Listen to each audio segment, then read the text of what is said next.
آج ایک مقبول ترین درود پاک سنتے جائیے، ایسا درود پاک جو اللہ کے نبی کی بارگاہ میں آپ کی حاضری لگوا دے گا، آپ کو حضور کی بارگاہ میں مقبول بنا دے گا، حضور کا منظور نظر بنا دے گا، حضور کی رحمت کا آپ کو حقدار بنا دے گا، اور اللہ اور اس کے رسول کے قرب خاص میں لے جائے گا، جس کو پڑھنے سے نہ دنیا کی پریشانی رہے گی، نہ آخرت کی تنگیاں رہیں گی، نہ قبر میں اندھیرا رہے گا، نہ وحشت رہے گی۔ ایسا درود پاک جو حضور صلی اللہ علیہ وسلم کی بارگاہ میں ایسا مقبول ہوتا ہے کہ وہ انسان حضور کی بارگاہ میں مقبول ہو جاتا ہے، اللہ کی بارگاہ میں مقبول ہو جاتا ہے۔ وہ درود پاک آج سنیے، پڑھیے، اور اس کو اپنے لیے اور اپنے آخرت کے لیے ذخیرہ بنائیے، دنیا اور آخرت کے لیے دونوں کے لیے ذخیرہ بنائیے۔ ایسا درود پاک آج آپ کو بتا رہا ہوں کہ ایک بہت بڑے بزرگ ہوئے ہیں ابو الفضل قومانی رحمۃ اللہ علیہ۔ وہ کہتے ہیں کہ میرے پاس ایک آدمی آیا کہ جس نے آ کر مجھے بتایا کہ میں روضہ رسول پر حاضر تھا، کو مجھے خواب میں آقا کریم علیہ الصلوۃ والسلام کی زیارت ہوئی، اور فرمایا کہ جب تم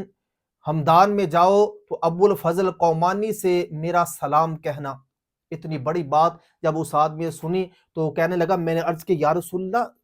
ابو الفضل قومانی کو میں آپ کا سلام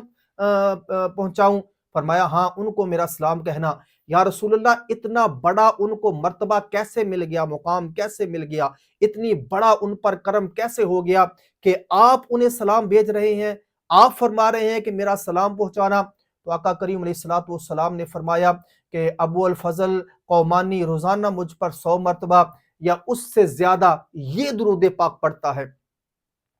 جو میں آپ کو بتانے والا ہوں، اور یہی وجہ ہے اس درود پاک کے طفیل وہ ہماری بارگاہ میں اتنا مقبول ہو گیا ہے۔ وہ درود پاک سنیے، پڑھیے، ہمارے لیے بھی دعا کیجئے، اپنے لیے بھی دعا کیجئے، انشاءاللہ نہ دنیا میں کمی رہے گی، نہ آخرت کی کمی رہے گی۔ اللہم صلی علی محمد النبی الامی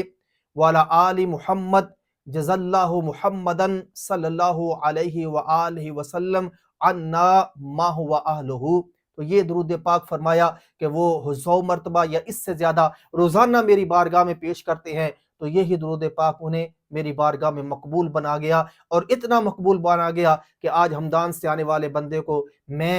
نبیوں کے تاجدار سلام اس ابو الفضل کے لیے بھیج رہے ہیں جو حضور کی بارگاہ میں یہ درود پاک پڑھتا ہے۔ تو اس لیے کوشش کریں کہ حضور کی بارگاہ میں ہدیہ عقیدت پیش کرتے رہیں، اور یہ درود پاک پڑھیں گے تو انشاءاللہ تعالیٰ اتنے مقبول ہو جائیں گے، اتنے مقبول ہو جائیں گے کہ اللہ کے برگزیدہ بندوں میں، حضور کے قرب خاص میں چلے جائیں گے، اور اللہ کے برگزیدہ بندوں میں شامل ہو جائیں گے۔